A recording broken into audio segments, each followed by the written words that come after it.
Hello, everyone, and welcome to Rule Thirds, a podcast dedicated to the culture and craft of cinema. And on the penultimate episode, I finally came up with a halfway decent tagline. I'm honestly just I'm upset you didn't do the Friends Romans Countrymen.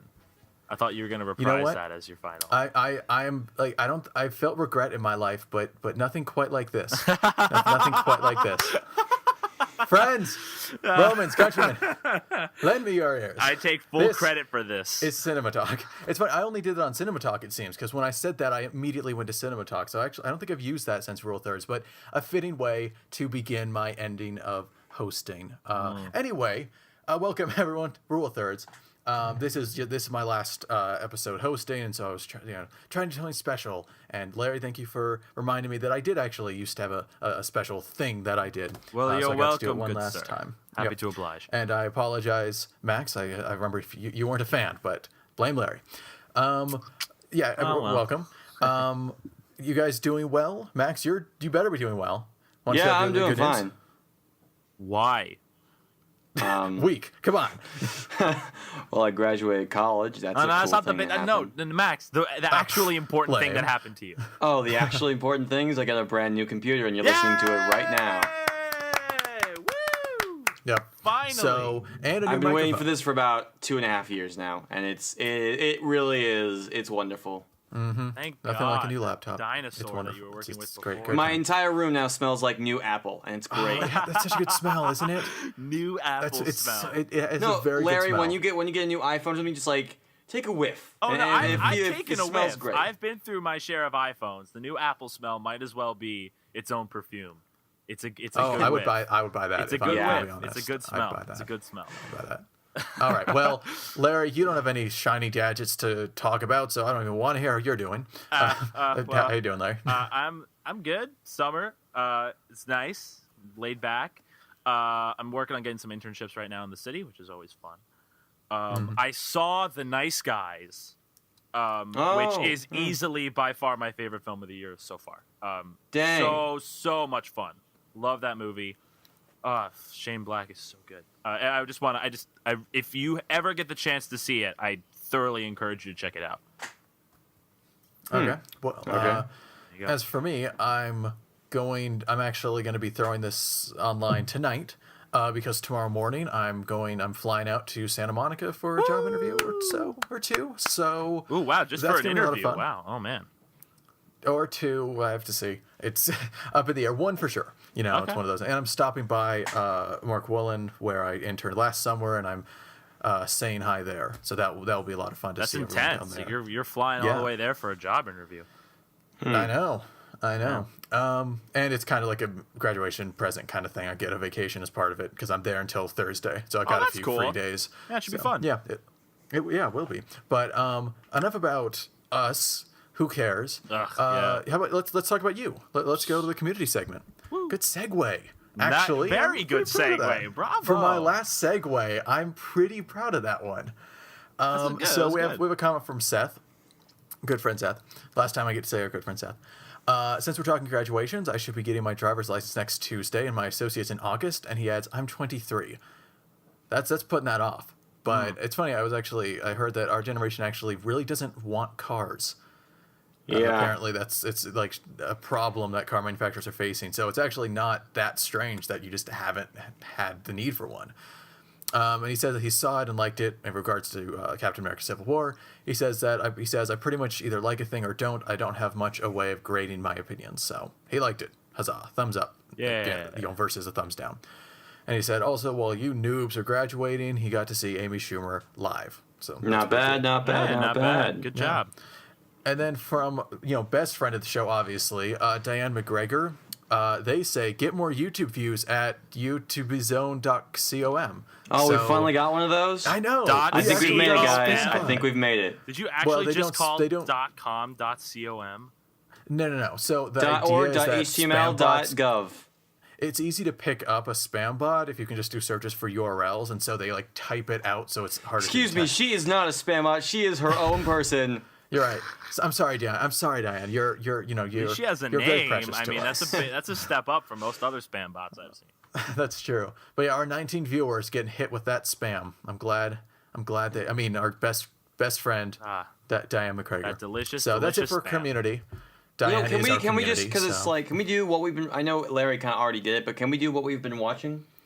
Yeah. So Larry, you saw anything else besides Nice Guys? I rewatched. Well, I mean, I'm okay. So I rewatched First Class yesterday, and I'm Yay. hoping to rewatch Days of Future Past before I go see X-Men Apocalypse, which hopefully is happening tonight. But yeah, Same here. But I just The Nice Guys, so good. Oh my god, it's one of those movies you walk out and you just know you're like, this is a really great movie. You know, it's like one of those. It's a good one.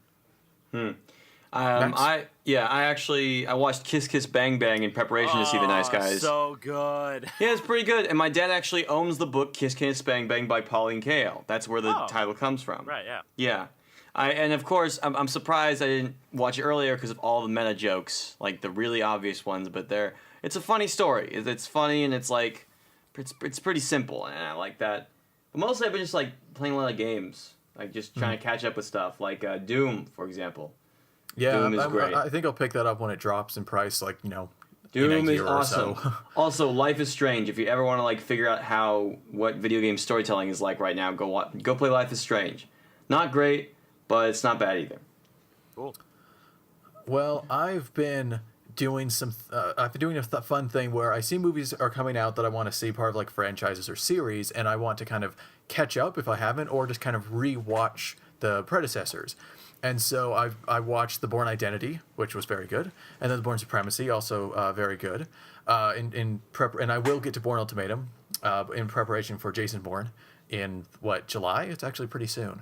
Yeah. I've also been watching. I rewatched Days of Future Past. Didn't do First Class, but I saw Days of Future Past. I love First Also Class. for Inferno coming out, because I'm a Ron Howard fan. I finally saw The Da Vinci Code, and I surprisingly really liked it.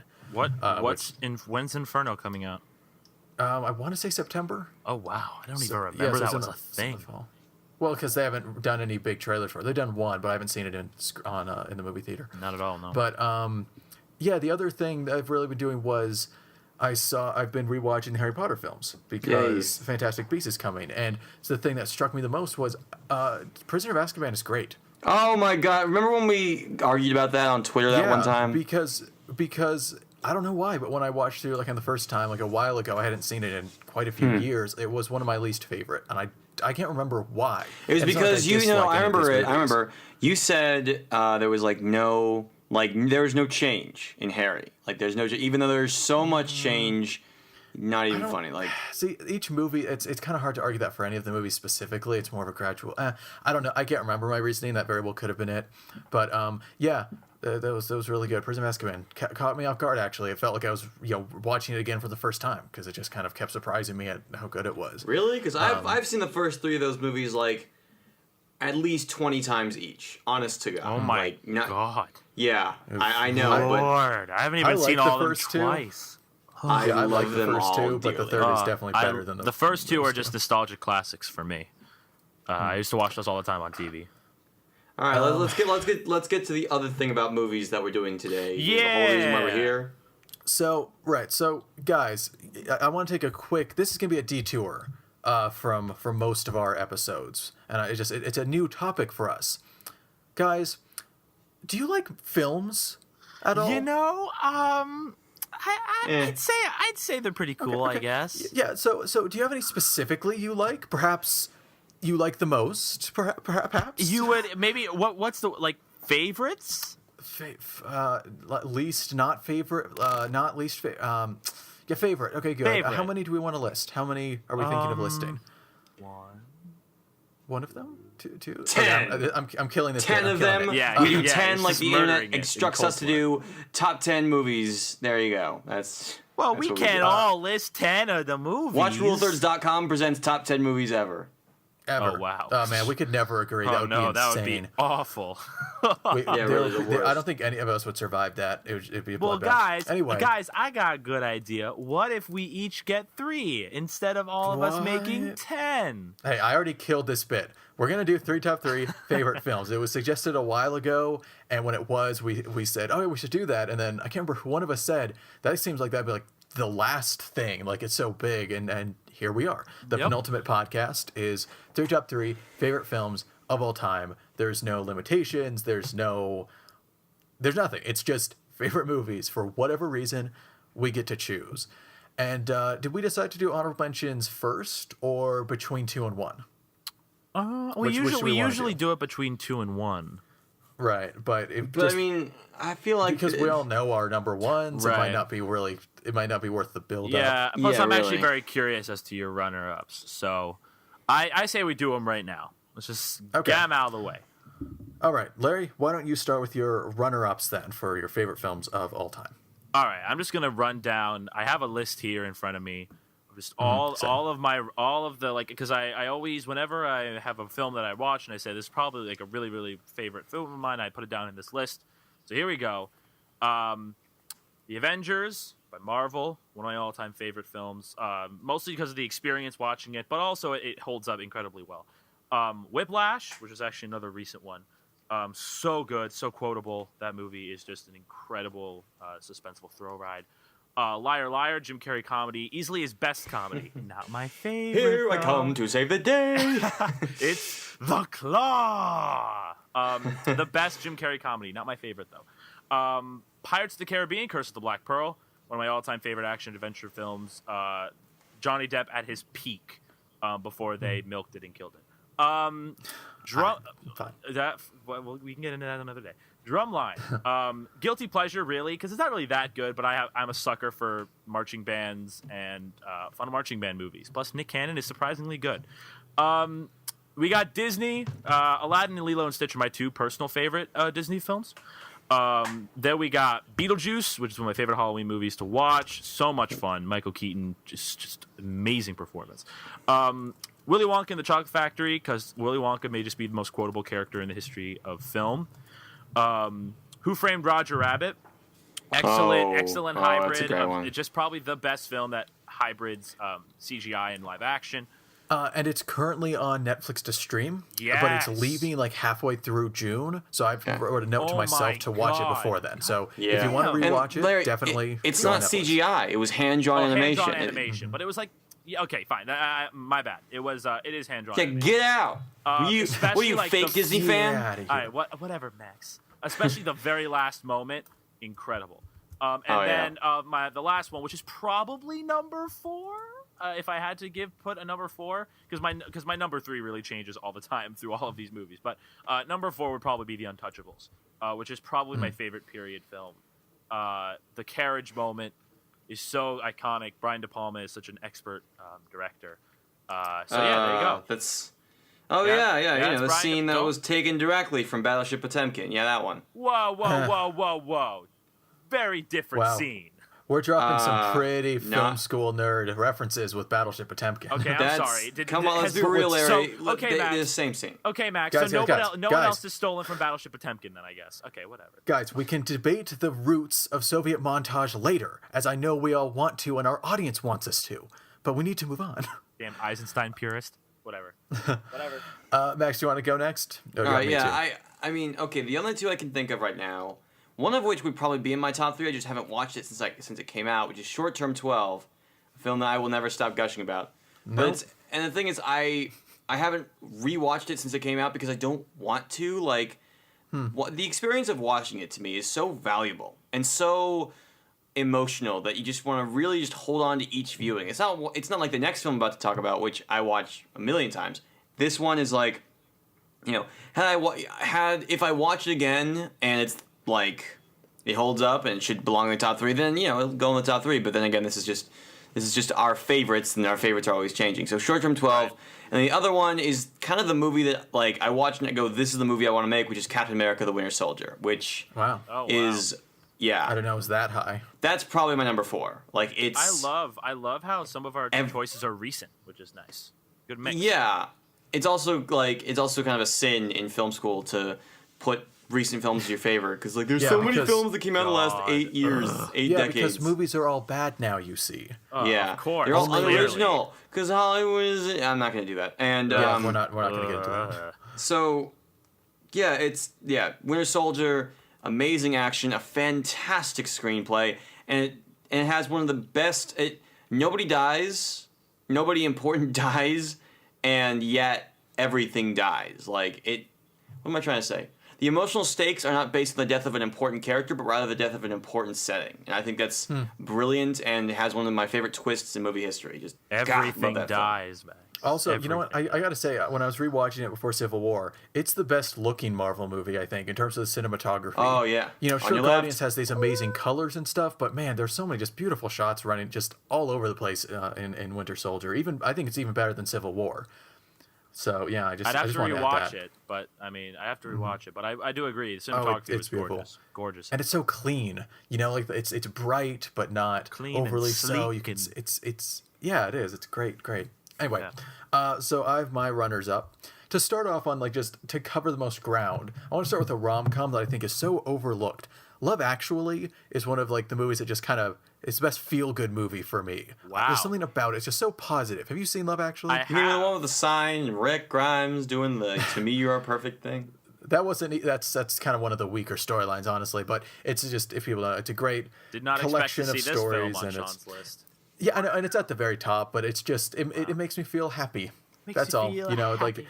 film criticism cast aside, I don't really think about it that way. It's just a feel good film. I respect that. Speaking of which, I got The Princess Bride, wonderful classic Oh, of fairy so good. tale awareness. Yet its awareness is what lets it be very legitimate, specifically in the Vengeance of Inigo Montoya. So it's a great middle ground. It's wonderful. You can all quote it. It's one of the most quotable movies. Actually, I've decided to add this very recently because I rewatched it.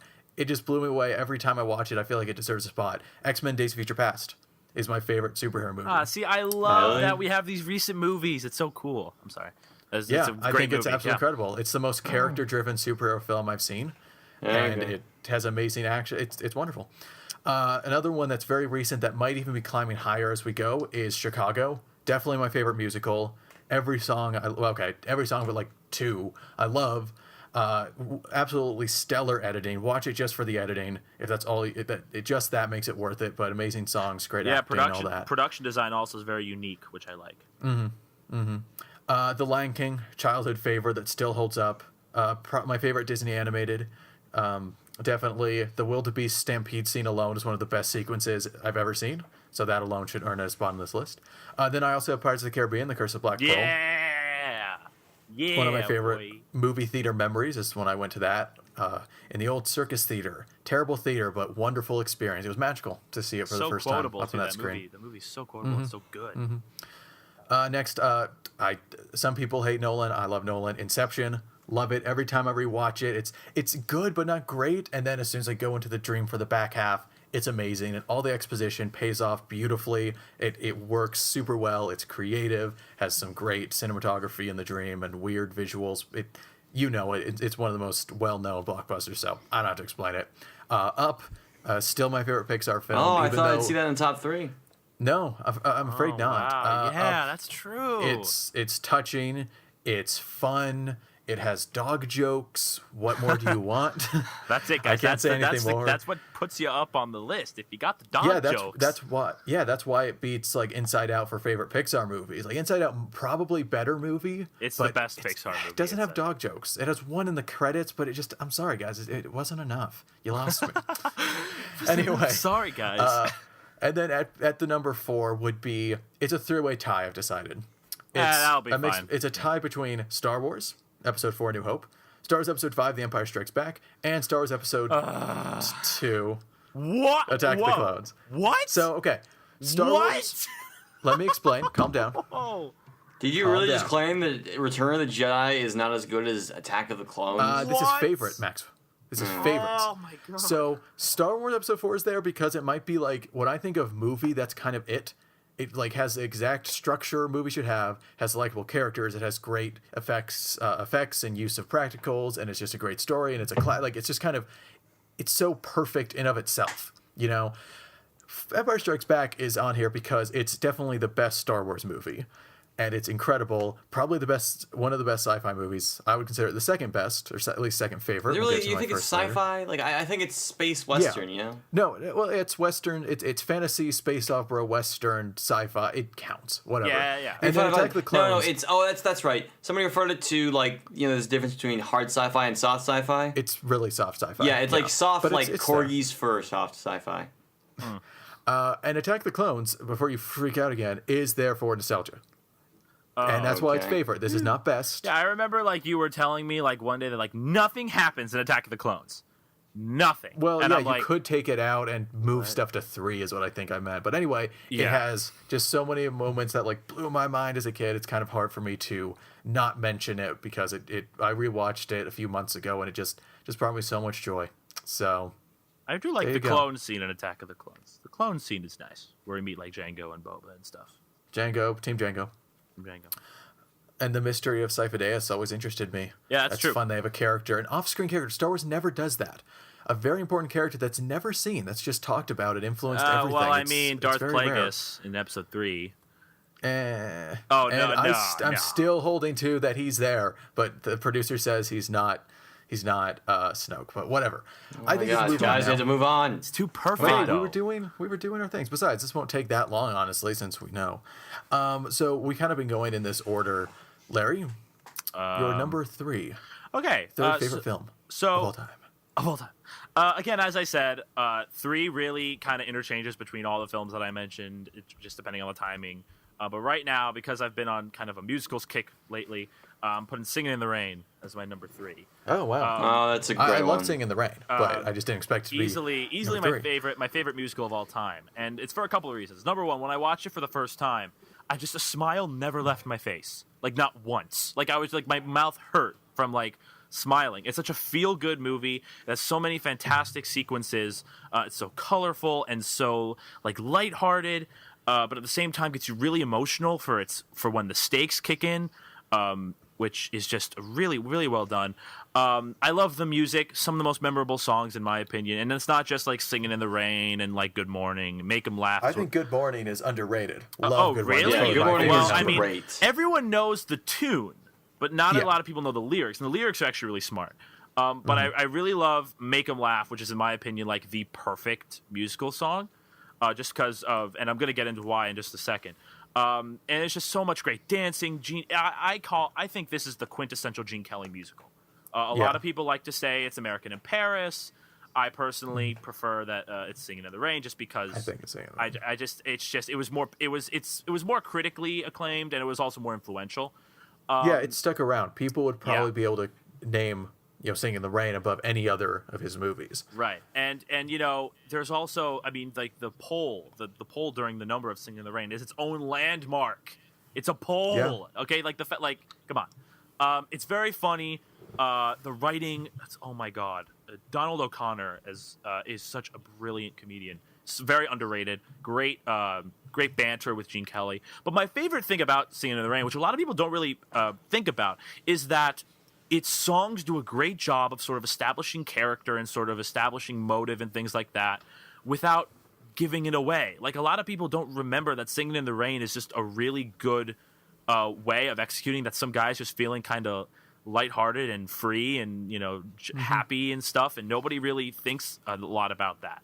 It's kind of the ultimate it obeys the rule. It's kind of the best example of this, where in musicals, if you feel too much to say it, you sing it. Exactly. And I think that Singing in the Rain, that's its finest moment, because it's just the joy he feels, and it's just he has to burst into song. So Yes, yeah, absolutely. scene. It's a great song, great dance number. But my personal favorite song from Singing in the Rain is Make 'Em Laugh, and I think that it's because it's just a perfect representation of who Cosmo Brown is as a character. It's a brilliant way to establish his ideals in life, his sense of humor, and just the way his dance number is choreographed shows a lot about himself. He's willing to get beaten up and hit in the face and all this stuff, but if it's for the sake of a joke, he's happy. And I think that that's his character throughout the whole film, which I think is just like brilliant. Fun fact, that guy finished the musical number. If you've seen Singing in the Rain, you know that the musical number is intense.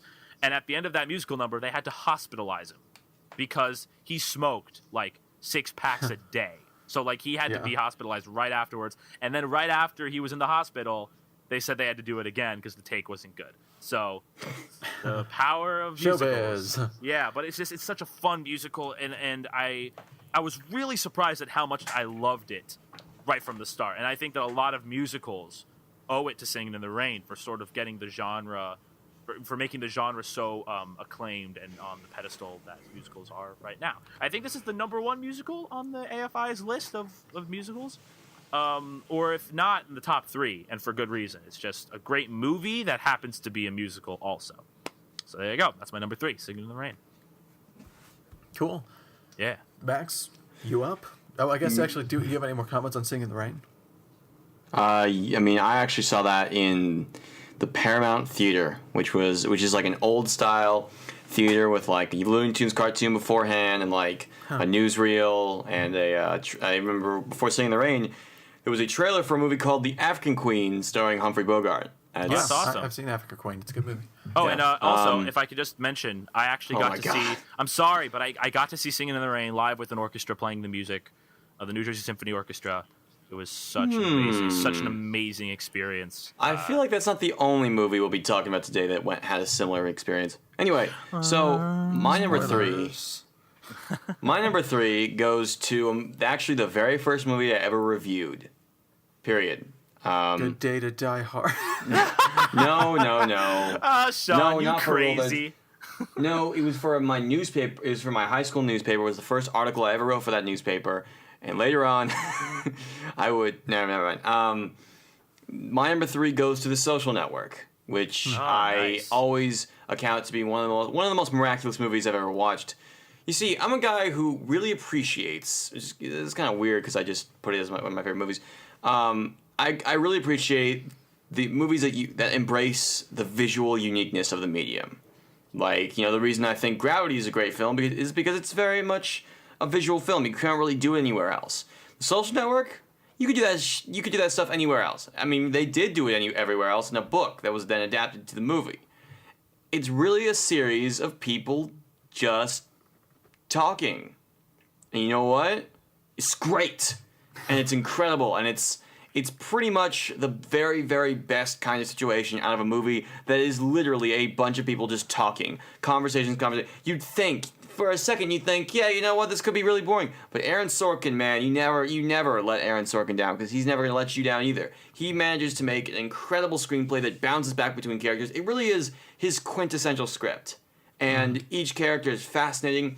How it constructs... The film's portrayal of Mark Zuckerberg is actually one of the few protagonists that is not likable in any sense, and yet he's still very compelling. It kind of dispels the notion that, your main character has to be a likable person. Sometimes you can just be empathetic with them. That's a dumb notion, especially now. I mean, we've seen so many Yeah, great and, protagonists that aren't likable. Yeah, really. It's also has some of the best lighting of any movie I've ever seen. Like, if you just look at the lighting in any of the scenes, it's incredible. And it also features my favorite soundtrack of all time, or my favorite score of all time in any movie. And it's firing on all cylinders, folks. My only complaint is that it kind of ends. Its pacing kind of doesn't lend itself to a good ending. But man, other than that, the ride there is so good. It's so worth it. I can agree to that, actually. It does just kind of end. I like the ending, though. I kind of like how it's like the friend request sort of... No. That is a brilliant scene. I'm not talking about the last scene. I'm talking about how we get there. It's like, okay, we keep going. It's over? Okay, fine. No, the ending sequence is one of the most relatable things in all of cinema. Yeah. All of cinema. I feel that. Absolutely. Hashtag relatable. Yeah. I agree with you on the score part in the Hall of the Mountain King. The moment where they're rowing the boats, the Winklevoss. Oh yeah, that's fine. But hand covers bruise, man. Hand covers bruise. Hand covers bruise. There's also I don't know if they did this for the movie, but they do a cover of Creep with like a children's choir. Oh no, that was just for the trailer, but it's still great. Well, I mean, it's still that just music. Did you ever watch the movie, Larry? Yes, I've seen. Oh, whatever. okay. Also, the piano with like the distortion is that what Hand Covers Bruise is right in the beginning of the movie? Yeah. Yep. That's really effective, especially if you're listening to it on headphones. It's really effective.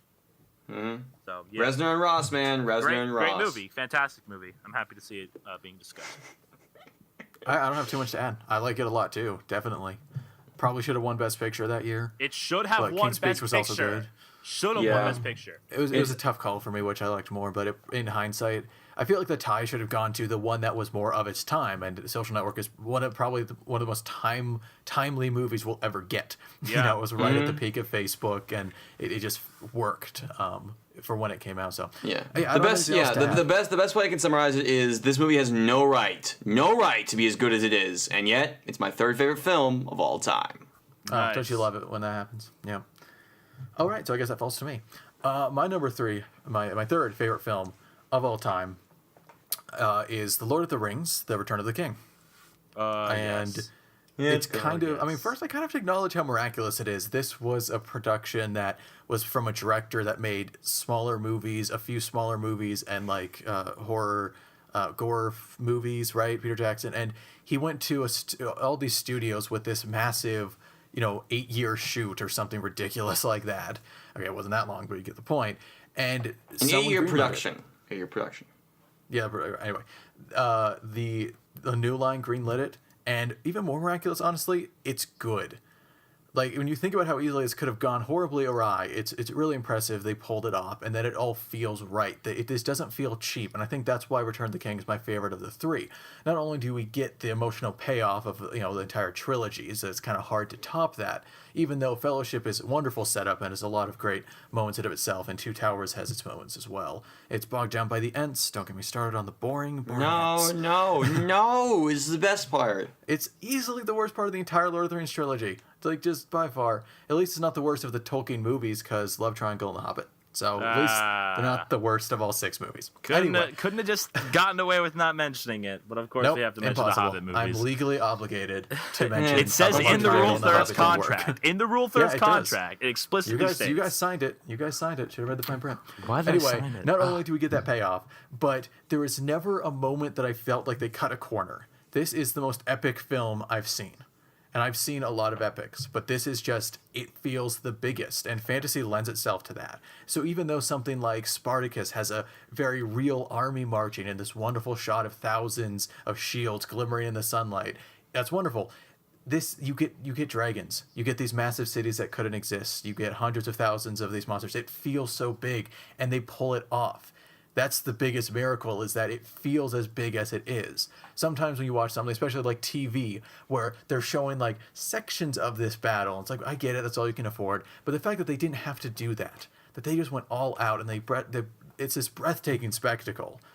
It's phenomenal, and it's something that I'm really happy I did get to see in theaters. I didn't watch them when they first came out, but there was a special screening in another city actually, and my dad and I, we drove there just so we could see the extended edition in theaters, and that's where you should see it. It is epic, and yeah, that's basically it. It has so many huge emotional moments, and and the emotions are as big as the action. Sam carrying Frodo up Mount Doom, wonderful. Theoden's final charge against, Charge of the Rohirrim, one of my favorite moments in cinema.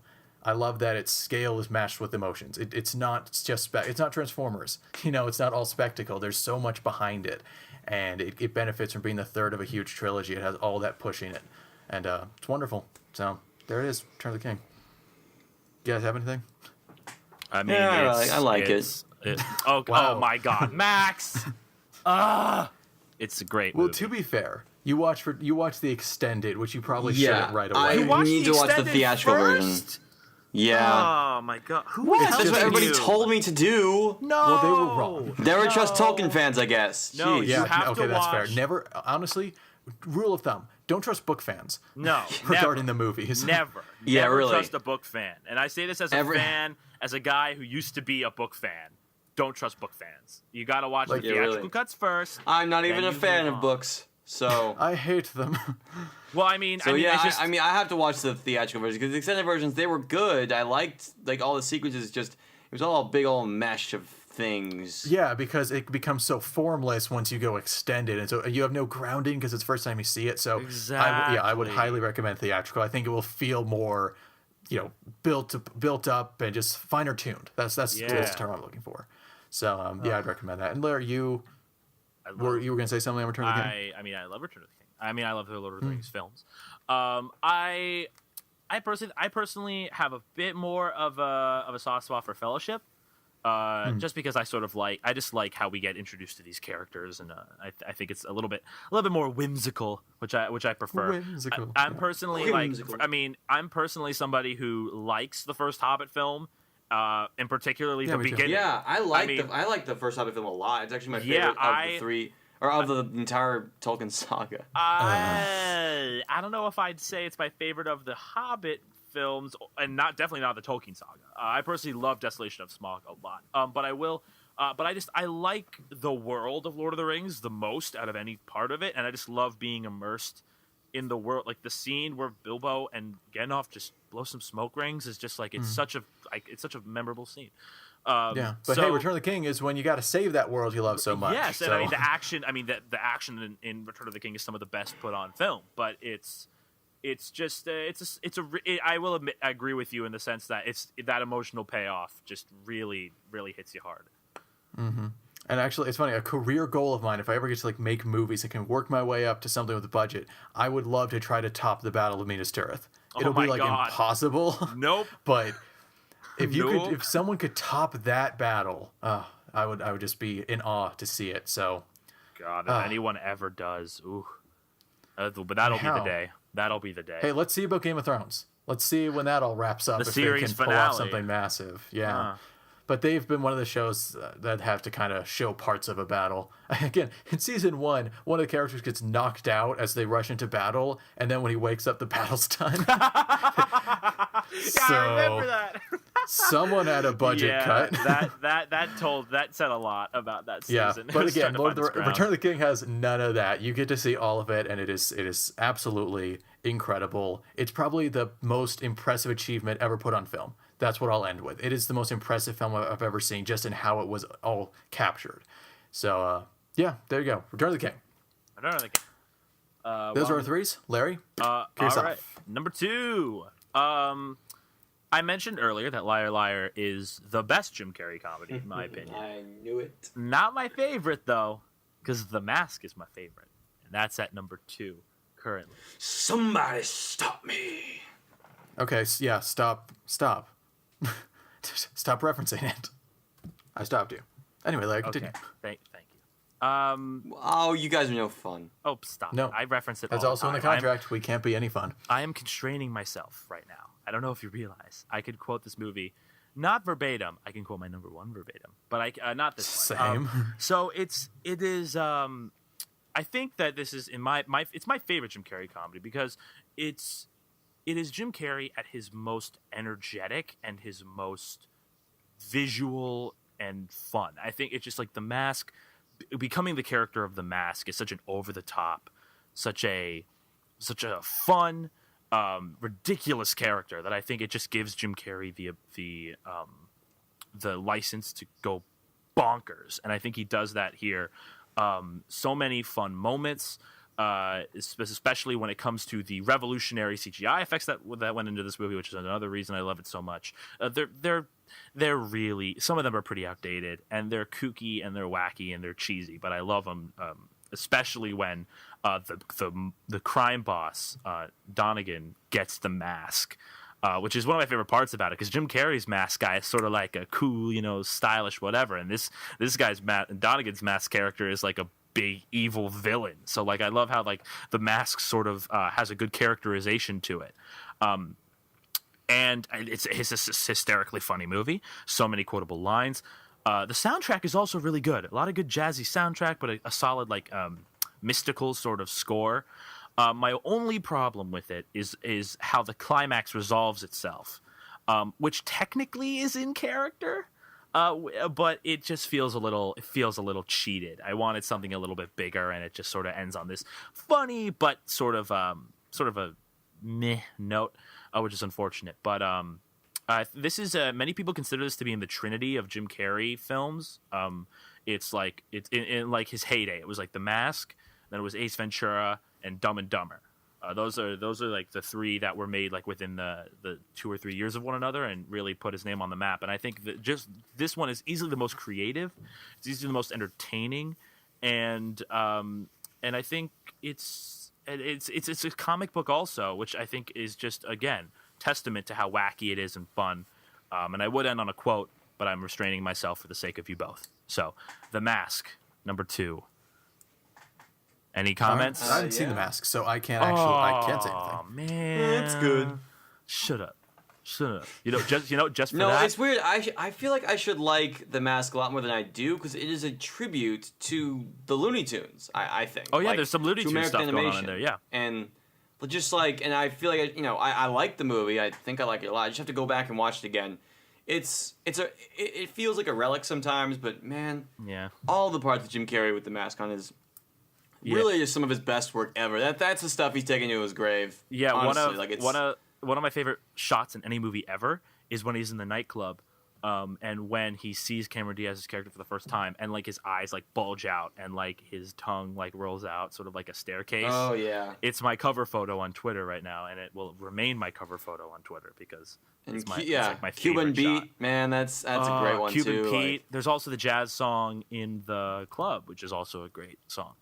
yeah, it's a great it's just one of those movies that like that embraces its own silliness and never like looks back, and I appreciate that a lot as a man who enjoys some silliness. So Ooh. I'm totally with you on this one, Larry. This movie rocks. Look, I just wish I just need to go back and watch it again. Look, Ma, And the only I'm roadkill. Sorry, The only thing one I can quote, really one add quote. is that you were talking about the ending, just kind of ending and comedy, and I realized that I didn't mention in my honorable mentions Monty Python and the Holy Grail. Oh, So okay. that's disappointing. I'm that should have okay. been there. That's I am your one okay. contribution to this conversation. Oh, here's a movie that we haven't going to talk about at all. I just want to talk about. That's No, your. I'm not going to talk about it. I just forgot to I mention excuse it. it. It's wonderful. I love Monty Python. Anything Monty Python. So props. So for yeah, sorry I remembering can't that. say anything else about The Mask, but here's an great alternative movie. Great movie. Check it out. It's a good time. It's a good time. There's also an Oh, I animated probably series, I think, actually. Yeah, there and, is. and a sequel which will forever be the bane which is of the my best. existence. Obviously, See, the yeah, best Larry. Mask When did you movie watch is The the Mask? sequel. When did you watch The Mask? Like at When what did age? I don't even remember. It was like when I was maybe like I think 8 or 9. Yeah, that was around the same time I saw Son of the Mask. Oh, It's just- poor thing. Let's let that sink in for a second. Oh my god. I remember seeing Alright, the anyway. poster. I remember seeing the poster for Son of the Mask. I'm like, oh wow, they made a sequel to that one, and I watched it, and my life was forever changed. Moving on. Wonderful. That's actually my number one. I'll spoil it now. Best movie. Best Nice. movie. I Best haven't movie. seen The Mask because 10 I out of know 10. it just could 100 out of never, 100. 5 out of 5. could never Best measure game. up. Oh, To, All right. to All right. those. Let's move on. Let's move on before we. All right. So Max, number 2. My number 2 goes to a movie that never really was on this list that I've had since like I was like, in 10th grade, but it really deserves to be on this list, and it comes from one of my all-time favorite movie studios, Pixar Animation, and it really is the pinnacle of visual animated storytelling, and that is The Incredibles. yeah. Wow, number 2. Yeah. I was surprised myself, but the more I thought about it, the more I realized this is really everything I've ever wanted in a movie. Like, it's, sure, action sequences, great animation, great music, great characters, all that stuff that you hope for in every movie you go see. But then there are the little things. Then there are the little things. The stealth sequences, the tragedy, the emotion, and the depth that you find. This is a movie, and I know this is going to sound really strange, but this is a movie about America. This is a movie that is very much a dialogue on American life, on healthcare systems, on how we treat certain groups of people. It's very much a story about the society that we live in, and it succeeds in telling a narrative and telling a story that resides in that while also being about superheroes and supervillains and everything. Like the scene, and it manages to be a lot of different emotions and have just like a lot of fun. Like the scene where the jet explodes. Like, listen, this is Pixar. You know they're going to make it out of there alive. It's like, duh. But even in that moment, I feel like I get really shaken up. Like, my heart races. It's like, it's really tragic to watch. And that's impressive for a movie I've seen probably in the realm of 10, 12 times to still get me with one of its scenes. And, that's kind of, I think it's a miracle in of itself. It's pretty much everything I've ever wanted out of a movie, and I really don't see anything particularly wrong with it. Yeah. And you're getting a sequel in what, 2 years? Have they Yeah. announced yet? Yeah, I think 2019. it was like 2019. 2019. Wow, it's ways off. All right. Well, you're That getting was it, announced. which is That was cool. announced like a year ago. So, yeah, we're gonna be waiting for a while. They're but I putting don't work know. into it. Even with a sequel on the way, and I'm excited for that sequel. I don't think it'll ever top what is, my at right now second favorite film of all time. Yeah, The Incredibles is my favorite Pixar film for sure. In fact, I don't know why it wasn't on my honorable I mentions. don't care about your silly up, Sean. It's the third best. Go in your corner, sit. Go in your corner. I don't care. Yeah. Go in your balloon corner and sit there, because will. I'm here. I'm here to talk about The Incredibles. I should really Anyway, include me too. I should include The Incredibles in my too. honorable mentions. I'm gonna put it on after this podcast, but it's just I love the story layered underneath about the superheroes. It's like a lot of people were joking that like it was Civil War before Civil War. Little bit, yeah. Yeah, and I mean that's funny, but Wait, I mean what?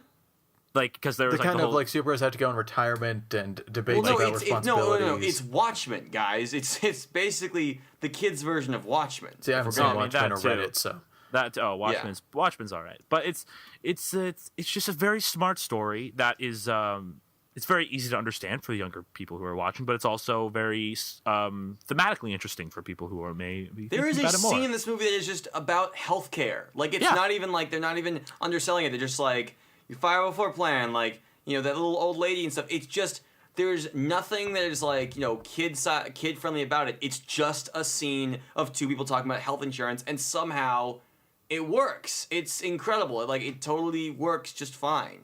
Yeah. That should not be possible, but it is. And then Pixar does the impossible. basically.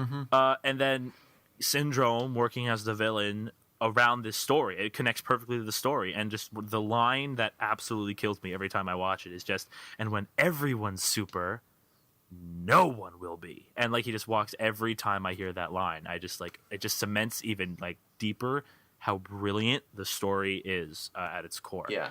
and He's one of the best like probably Disney villains out there because everything he Yeah, I'd says agree. is very I'd agree with that. is very like it's very impactful. Like my favorite is like when Mr. Incredible's like, "Buddy, I'm sorry," and he goes, "Oh, now you're sorry because I'm a threat." It's like, oh, Yeah, that oh, too. it Yeah. hits hard. It's like that's so true. After Anyway, Sean, all, do you have anything to say? I'm your biggest Yeah, fan. That's a good I'm coming back from my up corner because I do love The Incredibles as well. It is surprisingly it stuck with me a lot more than I expected. Other Pixar's and almost every Pixar movie is a home run to varying degrees. But yeah, Incredibles just kind of sticks with me, and it was my second favorite, definitely. But then Inside Out, I think, just barely edged it out. But yeah, everything you guys said, it's fun. But that never cheapens very legitimate emotional problems going on. If I had one problem, the family was a bit yelly, but then that kind of, when I think about it, that's kind of what it needed how to start. So they kind of came together and it felt better. If they weren't, if they weren't having kind of trouble communicating at the beginning, then there's no really real growth. So I think it was worth it and it wasn't overwhelming at all. So yeah, I think it's really well made. The CG, the graphics themselves, I said graphics in terms of movies. I hate that. I hate it. The visuals of the film, and it was a kind of an older computer anime film, do hold up decently well yeah. because of the stylization. It still looks really good. And yeah, Syndrome is definitely one of the best Disney villains. If we're now counting Maybe Pixar, one of which the I best think villains they of a are. superhero movie, and given Marvel, there's not really much competition there. Yeah, with Marvel having the most right now of villains, yeah, definitely one of the best. So yeah. Again, you guys covered it. It's great. Yeah. It's great. I mean, I will say, like, I guess I come from a dysfunctional family, so I think those parts with their families, like being yelly at each other, that kind of resonates with me because that's how it works. I was the Dash in my family, so I guess that's Nice. why I don't like really look at that. Oh, I absolutely was. Oh, There's so not am a doubt I. in my I am mind. currently the Dash, although a little bit more sarcastic. So Yeah. Yeah, the moment that I always like the most is when he runs on the water. Love that Oh, moment. of course. It's like, I mean, I love when they all get into a pose while they're like all destroying the ships and stuff. It's like, oh my god! It's like the red and orange, the bright hot colors contrasted with the cool greens of the background. It's like, it's gorgeous. It's a feast to the eyes. And Edna's hilarious. Oh yeah. Edna Great character. Mode. Go fight, Wheaton. Brad Bird, man, surprisingly great voice actor. Oh man. Needs Yeah. more work. Brad Bird. This is also kind of his story, and that's why I admire him so much because I mean his Mr. Incredible's face is modeled after Brad Bird. If you guys didn't know, so Huh. He kind of looks like him. anyway, yeah. we should probably move on. Incredible, it's great. It's I would say it's incredible, but that would be doing it a disservice. My number 2 favorite film of all time, which is not going to be a surprise because I bring it up a lot, is Blade Runner, I knew it. Ridley Scott's. And actually, I should specify the director's cut. Because and that right, sounds super right. snobbish, like, oh, yes, the film's doing the director's cut is supposed to be here. But it really is like night and day. Wait, so hold on. Is Return of the King Extended Edition your favorite third film? Like your third favorite film? No, it's fine. I want like two scenes from extended to be put in theatrical Return of the King. Otherwise, I think the theatrical cut is pretty much perfect. Okay.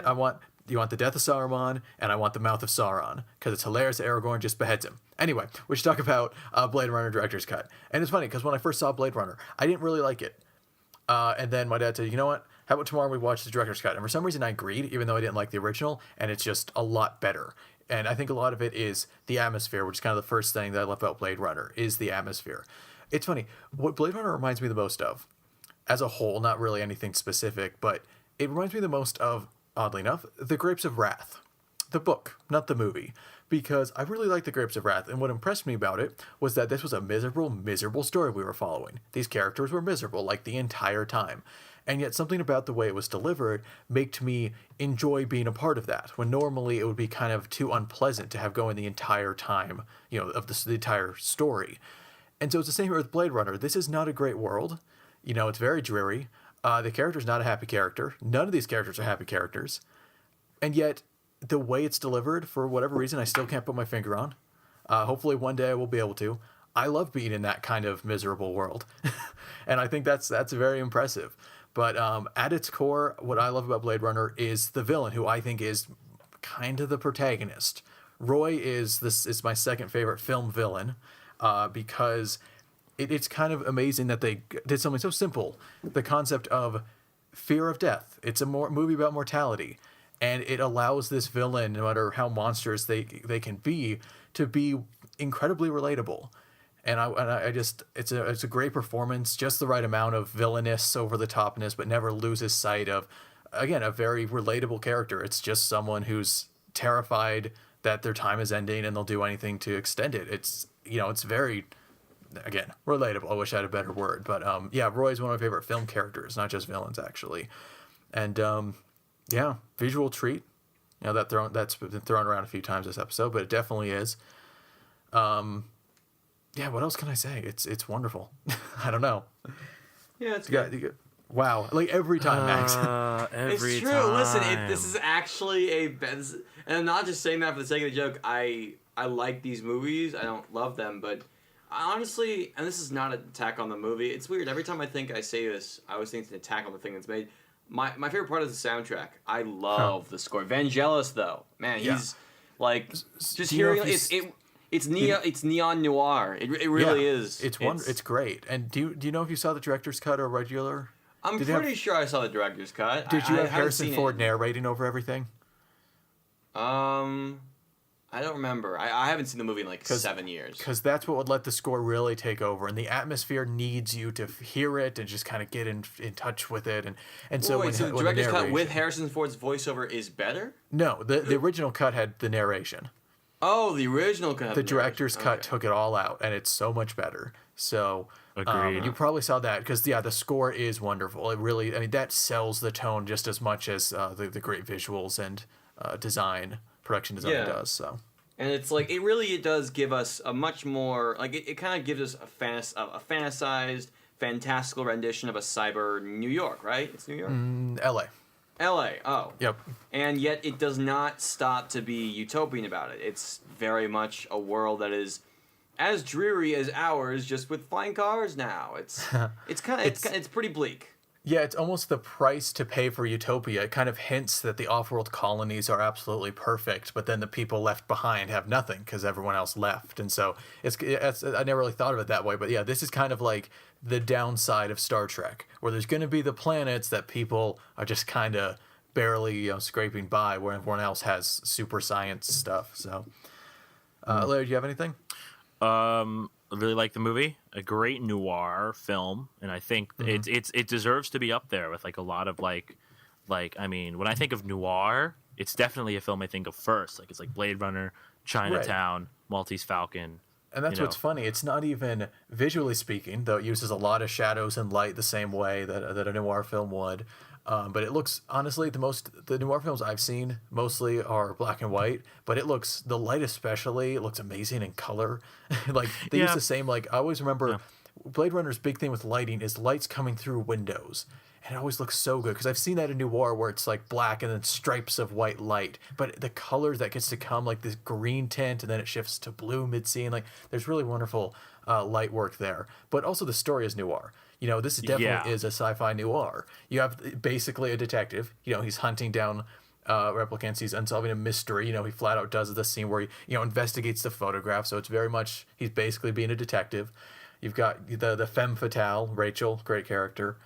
Yeah, it is a noir, and it's definitely my favorite because it's at number 2. So, Yeah, I my mean, favorite noir film. I consider noir. I really put story first when it comes to noir. I mean, I get the visual look is important, and like one of my favorite noir films, Sin City, is Yeah, very I put story noir. first for most things. Okay, well, you know what, well, Max? I You know put what, Max? Story like I'm talking about genre-defining terms. But yeah, like noir, the story of a noir film is really what sells it for me. And I think in Blade Runner, I don't really know. It's like very subtly engaging, which I think is something that I don't really say a lot. But like, I remember the first time I was watching Blade Runner, it was like maybe like an hour in the film when I sort of like finally thought about something, and I'm like, wow, I really like this movie. And it took me an hour to like finally like, oh wow, this has had me like on the edge of my seat like a lot. Yeah, that's a good point. It really doesn't get too intense for most of it, especially not near the beginning, and yet you're engaged anyway. So it's almost relaxing to watch for most of it. That's like a good way to describe it, I would say. Which is a maybe good why noir thing too. Right, maybe that's why the slow pacing, the atmosphere works. Like just the scenes with Deckard just flying around in the car, and you just see the city and the music comes in. Why not? It is relaxing, and movies don't have to always be, moving to the next thing super quickly. It takes its time, but it never felt slow to me, and that's impressive because I'm usually a little too impatient with movies. But it justified its slow pace. It knew when to move on. Definitely. Yeah. It's a good one. Yeah, and the soundtrack too. Vangelis, classic. He's always very Glad you brought memorable that up, with his soundtracks. But yeah, there you go. All right, I think that's all I got to say about Blade Runner. Yep.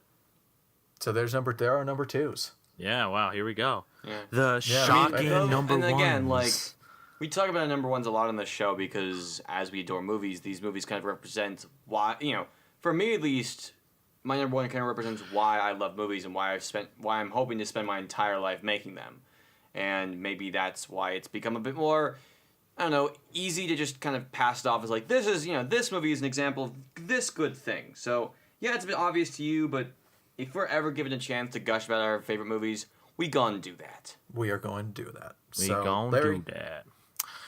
I wonder. Oh, what by it the way, could let me be. Oh, let me wow, build this come up on. for you, Larry. I did have an honorable mention I didn't mention, but I knew for a fact we were going to hear it at some point, Larry. Go for it, buddy.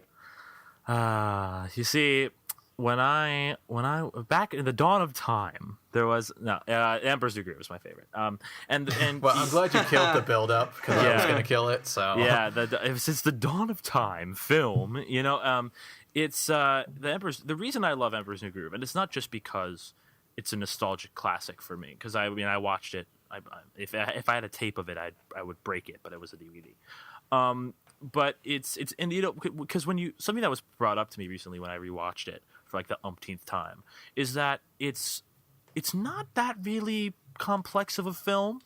Message isn't really that new. It's a message we see a lot. It's the typical, the jerk learns from the guy with the heart of gold that he needs to stop being a jerk, and that's really the whole story. And I mean, he comes around exactly in the way that you'd think. And there's the whole double cross moment, which is in like so many movies. And so my friend was like, well, I mean, my friend who I understand why he was not a huge fan of it when I showed it to him. And he was like, well, why do you love this movie so much? Like, it's really like bland story wise. And I said to him that that's what allows everything else to stand out. The story is a classic story, and it's a good story. I mean, it's typical stuff, and it's a good moral. But it that sort of plays second fiddle to a film whose style and whose whose personality are just at the forefront and in the best way. It's a film that sorry, I have some notes here because I'm told constantly that I ramble. It masters, and it's, in my opinion, it's one of the first. I hate you. It's a film that masters the zany fourth wall breaking sort of out of the box style of humor, which I don't think really any other animated film, at least Disney wise for sure, had tackled at that point. And it's very difficult. It's not easy to sort of pull that off. You need a lot of personality, and you need to just have a good execution of that. And David Spade, who many consider to be a repulsive individual, it happens to be. How come? Wait. I don't know. I mean, I never really understood it, but a lot of people just don't like David Spade. I don't get. I think that a lot of people think his voice is annoying and he's obnoxious. I don't know. But I mean, that's perfect. That's kind of the point why they got him for this movie. That's why this film is perfect in his casting, because he just pulls off the character so well. So many. I can quote literally 100% of this movie. I can quote it backwards and forwards. And even the lesser so lines, the less comedic lines have so much weight to them. David Spade, again, does a great job, but really the star of this movie is Eartha Kitt as Yzma, one of my all-time favorite villains. And she's not really that great of a villain, but it's just like the presence she has is just undeniable. Same goes for Patrick Warburton as Kronk, fantastic sidekick character. And even John Goodman as Pachi, has his moments that I really like. And great voice acting really from everyone, even like the smaller characters, like the two weird old men who are in the movie for some reason. Great stuff. And it's just, again, that humor style, which is like something that nobody had ever really tried before at the time, animation wise. And the funny part is that this movie was in production hell for a really long time. It started off as this completely other film about like the Aztecs and the Mayans or whatever, and Sting was attached. Super serious, like Hunchback of Notre Dame levels. Yeah, and like Sting was going to score the whole thing, and he ended up having a credit song. But eventually they just scrapped it, and they went for something way more memorable, way more timeless. And just it's so much in it's like I'm trying to find the word here because I'm struggling. I guess timeless really is the best word, because I've seen this film. I watch this film at least like 2 to 3 times a year, at least, and it's just every time I watch it, I always find something new to like. I always find a new line that is better. I always find this new animation quirk. Animation's really great, by the way, too. It has a lot of really great oil painting backgrounds, but yet it also has the 2D animation style with it. And yeah, it's not the most advanced Disney film, obviously. And again, Aladdin, and you can argue that movies like Aladdin or Lilo and Stitch have a much more interesting complex going on, character complex. But it was a film that really stuck with me in my childhood, and it masters the fourth wall, zany humor style, which is something that I this movie kind of inspires me a lot in my comedy. I love the fourth wall breaking character, like characters like Jordan Belfort and like The Wolf of Wall Street are characters that like just talk straight to the audience, and I love that. I just love that kind of that relationship, and I think Kuzco in the movie sort of balances that with sort of the in-story character and the out-of-story character, which is nice. But yeah, there you go. Emperor's New Groove. Well, guys, I'm gonna turn in. It was great. It was a great day. I'm just gonna go to bed now, seeing as it's now 1:00 in the morning. Anyway, I like here's it the thing. too. Here's the thing. I love The Emperor's New Groove so dearly. It really is probably my favorite Disney movie, if it wasn't for The Incredibles, but also it's kind of a Pixar film, which at the time was it. Emperor's New Groove to me is it really is the best example of what happens when you're totally okay with who you are. And this movie knows who it is, and it's just gonna run with it. It's people use cartoon as like a negative connotation, and I think that's dumb. But if they were ever to watch The Emperor's New Groove, they'd be like, that is a good cartoon. Like, it's very much a cartoon, and it knows that, and it revels in it. It also includes one of the best character arc completions of all time. If you guys have seen the movie, you know what I'm talking about when he's in the rain and he talks to his fourth wall self. It is It's a moment of genuine, no holds barred brilliance on all accounts. It's not really like it's not like, oh yeah, it's great for this movie. No, it's brilliant. It's so unique and fascinating. Perfect. Yeah. And the one song they use, Perfect World, is perfect. I love it. Well, I mean, It's- I actually didn't mention this, but the score is really good. We use for a long Oh, time. We used "Run Llama Run" as our theme song. We're still using We it. still use it. We You still heard it at use the it. beginning of this episode. You'll hear it at the end. Yeah, Yep. it's and that's a great chase song, and Don't the sue sting us. song the sting song at the end is nice. Oh It's a god, nice. no! It's the worst part of the movie. Worst part of the movie is when they finish with Perfect World and they go that really like yucky. Yeah, 90s Disney does that every once in a while. slow It's, stuff. uh, Yeah, I they did agree. that with same with like Pocahontas and like all the '90s Disney movies have that. It's gross. Nah, I disagree. That's I a like, good way to I like describe the it, Sting. honestly. I like the Sting song, but whatever. It's good that he didn't score the whole thing though, because that just wouldn't. Yeah, that would have been. that would have been. It's like bad. Daft Punk scoring something. Who would ever do that? But yeah, I love this movie Wow, so that- dearly. That was I like will- that was really you know, and if- backhanded. That was a backhanded slap at Daft Punk music scoring abilities. Damn. And I will also say, watch this movie on Blu-ray. If you've seen it on the DVD, yeah, it's great. But then you watch it on Blu-ray and you're like, whoa, this looks even better than what you remember. And it's, oh man, I'm sorry. I will just go on and on about this movie because I love it so much. Someone tried Well, to I'll argue with stop me. you then. Someone tried to argue with me once that a friend of mine really loves Road to El Dorado, and I love that movie too. It's a great animated movie, but I love. Would you guys Emperor's- argue that it's better than Emperor's New Groove? She was arguing the animation in Road to El Dorado is better than Emperor's New Groove. And I'm like, see, I can I can debate you, but no, you're wrong. And like we had this Okay. whole big thing, but that's just memories. Well, for me, I think the thing that always comes to mind with Emperor's New Groove for me is that one time my room and I wanted to do something kind of quick, light, for a little while, and we're like, oh, Emperor's New Groove's on Netflix, and like, oh, let's watch like 20 minutes. We watched the whole thing without really realizing it because this is probably like the what's the word? I guess light is the word. This is like the lightest movie I've ever seen. It just goes, like it never. And I'm not saying it's a bad thing, not like dramatically light, but like it just goes. It has a really fast pace. The laughs are consistent. It's short. It's like 80 something minutes, or it's actually shorter than the usual 90, which is kind of the benchmark. But yeah, and so it's weird if people haven't seen this because it takes like zero effort. It is just amusing, well done, and you just watch it. Like it's hard to put it in words. You just kind of are there while it plays. It doesn't feel like there's any drain whatsoever, and I say that as a good thing. It is completely a positive experience. It's just like it's a breeze. the This movie's movie just a nice, moves pleasant for breeze. you. The movie moves Yes. for you.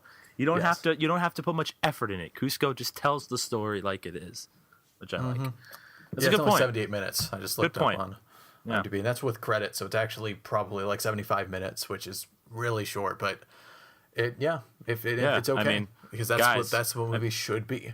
And I mean, you bring up a good Yeah. point in that it's really funny.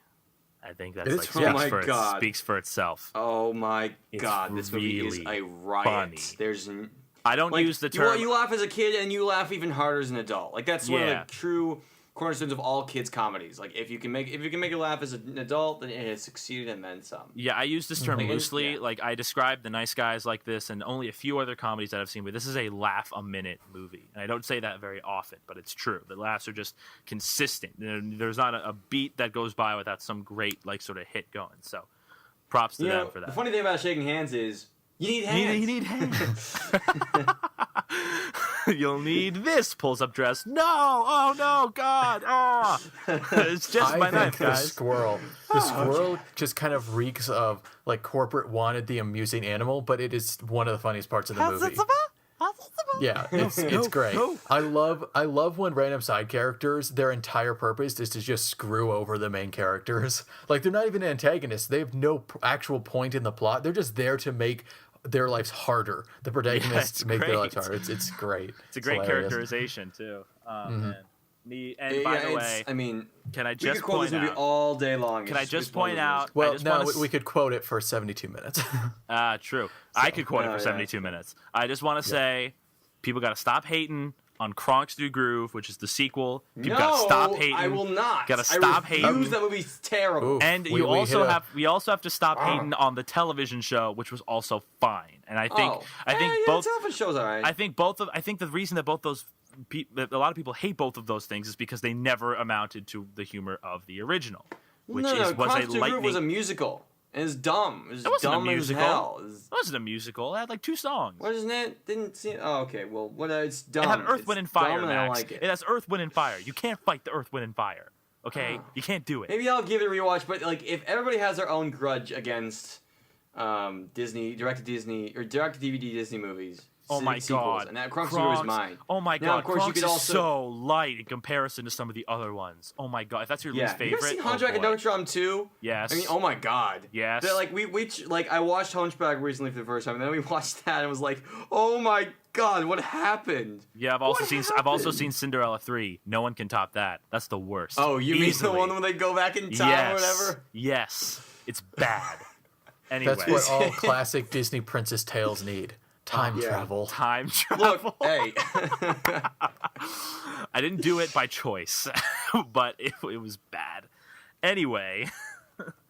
Okay, there's yeah. Larry's Yeah, favorite man. film. We should probably hurry this up. I mean, because these people, I don't- they have screw that. I'm things to having do. fun. I'm having fun. Yeah. I'm having fun too, but I also want to go see X-Men Apocalypse. Oh, that's true. I need to see I saw that. that, Also. so I don't have to rush off. Now I do have to pack though. So Max, if you want to move us along, do so. All Go right, ahead. so number 1 is Back to the Future. Speaking What? of time It's good. travel, I like it. Speaking of Next time one, travel, go. right? Oh come on, you gotta Segue. spend a little bit of time on Come it. on. All right, so there was at one point where I didn't think Back to the Future should be my favorite movie because I found some problems with it. You know, a few little narrative problems here and there that don't really make any sense. But then I went to go see it live in concert at the Hollywood Bowl last summer, and I finally realized why it is my favorite film of all time. It's because of its theme. At first you think, what is Back to the Future? What's it about? And Back to the Future is a story about taking life, taking your fate, throwing it aside, and forging your own history. That you have control over what you do. And that, to me, is so important. In a world where people always say karma and fate and other nonsense terms like that, this is a movie about maybe using the backdrop of time travel to change history. But instead of history that's already happened, it's history that's happening. You decide your fate, you choose your path, and that's something I really value in living, personally. And, I mean, what else needs to be said about Back to the freaking Future? Do I have to go on about the sound, the incredible soundtrack from Alan Silvestri, the amazing screenplay, the fantastic, like, I could just use quote synonymous with great, and it would really just be the same thing. Back to the Future is it's a movie that always reminds me of the value and impact of movie magic. And I don't know how, what I'd be without it. I don't look at this movie and go, this is the kind of movie I want to make, because I'm not a magician. I couldn't do that, but it's a movie that reminds me this is why people love the movies. Back to the Future is why movies are so beloved and so needed in a culture like ours. Next. Well, I Okay, mean, well. we did a whole episode where All right. we each saw each other's favorite movie, Max. And of course we talked about it. So I'll just repeat. I liked it a lot. It's funny. Got some whimsical characters, some kooky Doc Browns, all that. But yeah, I don't have much more to say. You clearly are more passionate than me, so I'm not gonna try to outdo you. I mean, I like it a lot though. And yeah, I the theme of taking destiny, taking your own hands. It's solid. It's good. Yeah. I mean, it kind of. I mean, the only thing I guess that kind of throws that out of comparison is that it kind of shows you, oh yeah, if you could time travel, you could make life better for you. But that I guess is the only time where the theme sort of falls on its. Yeah, on see, its that's face. one of my issues with the movie. I'm just like, See, yeah, It's that's the thing. I don't really? have issues with Incredibles. I have one issue with Social Network. I have 3 or 4 with Back to the Future, and yet it's still my favorite movie. well, For yeah. some reason. I mean, it's just. I mean, I'm one to admit that the Emperor's New Groove is not really that good story wise. It's pretty bland. But I mean, I've talked about that one already. I think, but I mean, that's my one issue. See, the thing is, my roommate, my freshman year, his favorite film is Back to the Future Part 2. And so and personally, I think Back to the Future 1 is better than 2. And so we've had a lot of discussions about Back to the Future, and because it's his favorite trilogy also.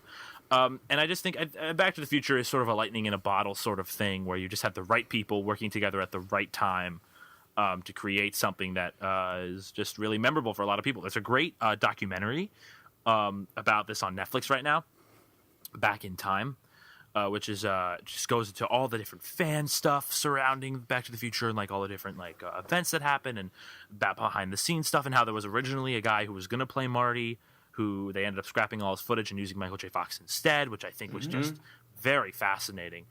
And Dodged a bullet with that one. yeah, seriously, right?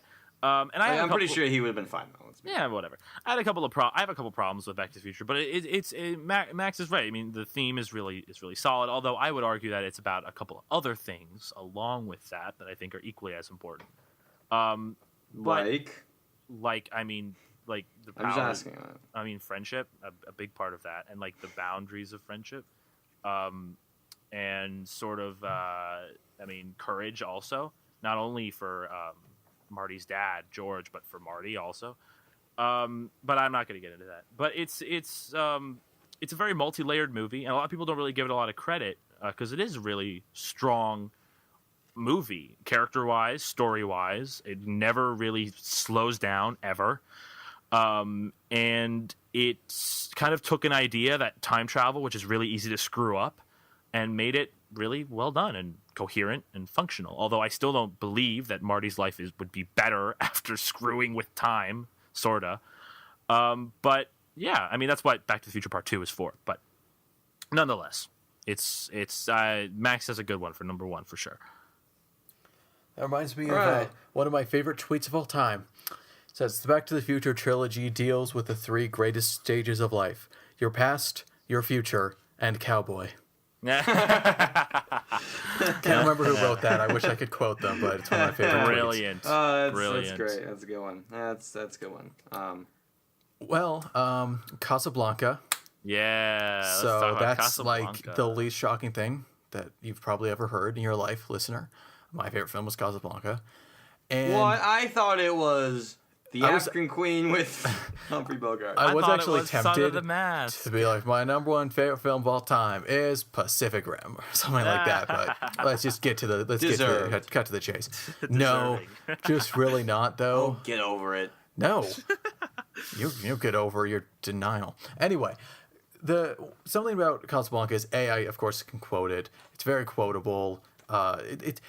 It's one of the movies that you just kind of I'm glad I have the screenplay to just read, which is rare. To just like I want to read it as much as I want to watch it.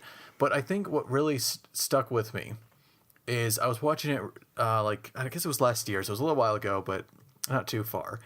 And I realized that all the time I was excited while watching it because I realized I was looking forward to like this next line or this next moment or this next scene. And there are no other movies that I have that reaction to. There are movies that like, I can't wait to get to this end point, or I can't wait till it kicks in. And I can be enjoying what I'm watching at the moment, fine. But Casablanca is so rare, and like the next moment is I'm eagerly anticipating just seconds away. Almost to the point where it's hard for me to enjoy what I'm watching at the moment. So it's kind of almost too good, you could say. But that's unique for me. I have no other film that just all the time I can't wait for what I know is coming. And it's like a friend now. You know, it's so familiar. I know exactly what everything's gonna, how it's gonna be timed. I could probably recite the entirety of the film in completely accurate tempo and rhythm, like of how they speak. It has a great flow to it and it's wonderful. The writing is top notch. You all know that. It's a wonderful story that it kind of is. I mean, it's a pretty basic story about a cynic who decides to maybe not give up, and I need that every once in a while. Especially during this election season, I've thought to myself a lot. Actually, over the past few days and months, yeah, election season. Seriously, though, it does bring up. I kind of hate people. I do, and it gets to me a lot. As a group, I kind of hate people.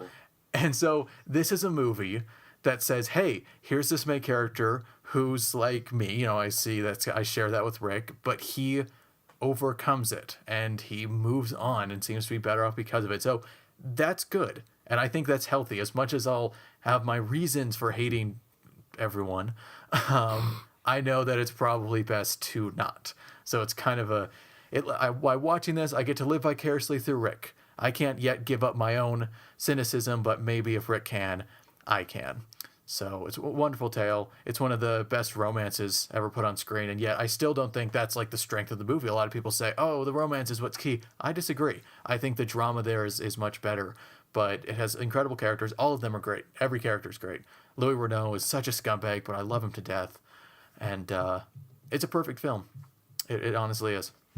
And everyone's like, "Oh, no film's perfect." Lies, lies, sir. Oh, that's not fair. Oh, I just thought of yeah. Now I remembered a few problems I have with it.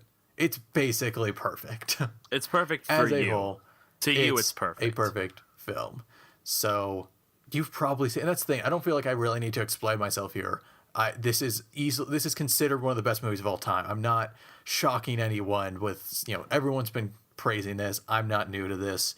I'm not this isn't a new thing. So that's all I got to say. It's my favorite film because it just is perfect. It's perfect. Yeah, And I really I want to like watch it. it. And one of the best, Yeah, I like I it. hate you, Max. I just go away. One of the best evenings ever for me was I had this amazing dinner at a restaurant. I had this wonderful steak with a fried egg on it. It was just a wonderful meal. Then my dad and I went to the 70th anniversary re-screenings, and I got to see Casablanca in a movie theater, and everyone loved it. And that's what was so great. It wasn't just me. This isn't just, and I knew it was popular, but being in a very full theater, so much so that they did a second run, and I, of course, went again. A full theater, and people were laughing at all the jokes I laughed at, and I never had that experience. And so it shows this is a timeless film. This is still very popular. Still, hasn't aged a bit. Nothing sticks out. So please go watch it. It's from 1942. But that should not hold you back. It's a masterpiece. I don't know, man. I have a limit at 1943. I mean, I don't know. Well, it won the 1943 Best Picture, if that helps, because they canceled the Academy Awards that year. So, wow. if you saw Academy 43, yeah, it was a war effort, I think. I can't remember the exact reason, but yeah, it won that that makes year. sense. So it actually beat 2 years of contenders to get Best Picture. So, boom. There you go. It wasn't just the best of that year. It was best of the next one. And actually, 72 years since, it's been the best. Take that, other movies, literally every other film, in your face. I agree. there you I go. agree that's one of the Casablanca. best. It's definitely one of the best romances, that, in my opinion. But I also think it's one of the best romances because the character doesn't really win. I mean, he wins at the end, Yeah, but in a very that's huge. unconventional way. Right, it's kind of fun to think about. Everyone knows the ending now. It's very famous, and it probably won't surprise anyone. But if you think about it, this is kind of a weird ending. Yeah. Guy doesn't get the girl in the end. Did you guys not get Yeah. the memo? That's But how all it's films end. We got You know? the memo. But But it's Rick got better. Rick didn't get the girl, but he got the Louis. So Well, see, it's a perfect example of a because a lot of the times when you think about romance, you think about taking the higher ground with the romance. You never think it's going to work because that doesn't feel satisfying enough. The guy's got to get the girl, but in Casablanca, a lot of people, I still don't realize why more romantic films go for this. In Casablanca, one of the most revered films of all time, he doesn't get the girl, and he's a better character for it, and it's completely satisfying, and it works. because it goes over the quote unquote rule of movies, which is guy gets girl, because that doesn't fit the characters. It's not a healthy relationship. And as much as they have their through rose-colored glass flashback of Paris, and they have they kind of rekindle the romance with post gun at heart. It got things got tense. It happens. Even with that, it's never portrayed as the perfect relationship. They both know it. Well, Rick knows it wouldn't work, and so it's character driven. The ending isn't oh, what's the default? Yep, they get together. It knows the characters. It knows that it doesn't work, and it's immensely satisfying. It's one of the most famous endings for a reason, because it's one of the best film endings of all time. So, Plus, knock and on Max wood. thinks it's good. Knock on Yeah, wood knock is on wood is fine. knock on wood. It's great. I mean, great. I like it. I think it's just, I think, Sean, you can see past the more dated elements. I really can't. What's I think dated? cinematography, it's pretty awful. I think it's No, pretty it's awful. not. It's I- beautiful. Oh, Max. It's It's a beautiful I think it's film. really close up and Damn. really claustrophobic. And Yeah, and then at the end, it's containing, it's God. suffocating on Rick. And at the end, when it's all empty, it's this big empty place. There's nothing for him there anymore, so he leaves. It's wonderful. Oh, get out of here! Get out of here! Sure, Bah. all right, I'll get out of here. Good. I have things to do. But all the Casablanca but all is the one of those beautiful quote but all the films. the, Is one of the I also okay, shots if of I may, her. I'm also not a huge fan of how the film is very much like a play. It's not very visual. It's I very disagree. much I think it is.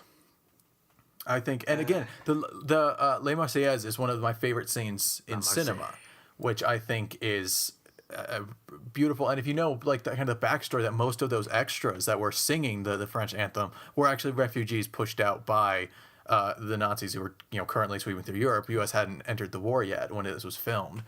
But Play it, Sam. Play it, yeah. Sam. Almost there. Play it again. Overrated line. No, because that's not actually the line, Max. God. Oh. Anyway, Yeah. that scene's beautiful, and like that did feel cinematic to me. It shows each person. You have this wonderful close up, and so I think that's just one example. I don't think it is quite just a play filmed. I think there's enough there, though it literally is a play filmed. Sean, it was an remember that unproduced play. time when, for my birthday, we went to a restaurant based on your favorite movie? Remember that, Sean? Yeah, Remember I'm going there tomorrow night, actually. that? Oh. Nice. You can thank me for that because somehow, I guess there wasn't a Back to the Future themed restaurant anywhere. No, That has to how they exist. work. That has to exist somewhere. And somebody dressed as Goldie Wilson is cleaning up as the janitor. that'd Oh, be that's fun, funny. actually. That's I'm funny. sorry. Anyway, Mayor. All right, let's get out of here. yeah. Anyway, just to wrap up, Casablanca is not like the type of movie I usually love. It's not an action big, boom boom. That's oversimplifying it, but I like that kind of movie, and that speaks to it. It's just a straightforward drama / romance, and it's wonderful. And that's my favorite film of all time. You've now heard our favorites, so I think we can go. Yeah, and your question is your top 3 favorite movies, or And your that would be the your top last. 2 or top 1, but no And that- top 4. I want to see any of that top 4 bullcrap. Top 3, No ties. 2, or 1. No ties And either. Yeah, as Max. these guys will never Max. stop complaining. No ties. Shut up. I was so No afraid fair. if you were going to do a tie. Ooh. No, I couldn't do a tie with favorite movies. I can do ties with favorite movies at the end of the year, but not favorite movies of all time. And Anyway. for the record, here's the thing. We should have mentioned this earlier. This is a tentative list. This is always changing. So this is Of how we're course. feeling right now. As 2 of us just got out of college, and 1 of us just got out of our freshman year of film school, and it's May 2016. This is just how we feel right now. In a few years, it might be completely different. That being said, these have been my top 3 for like 5 or 6 years. Okay, yeah. Yeah, I mean, my So- 2 and 3 have been constant for a while, but the third is always changing. So, So anyway, your last question that we'll respond to at least is favorite movies. Pretty basic, but think about it. Give us your reasons. I'll kind of summarize if it's too long, but I'll say them next time. And I guess that will be it. And I guess I got to sign off as host for the last time. So until next time, my name is Sean. and my name is Larry. And my name is Max.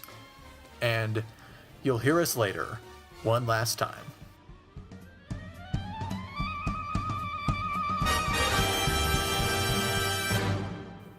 See ya.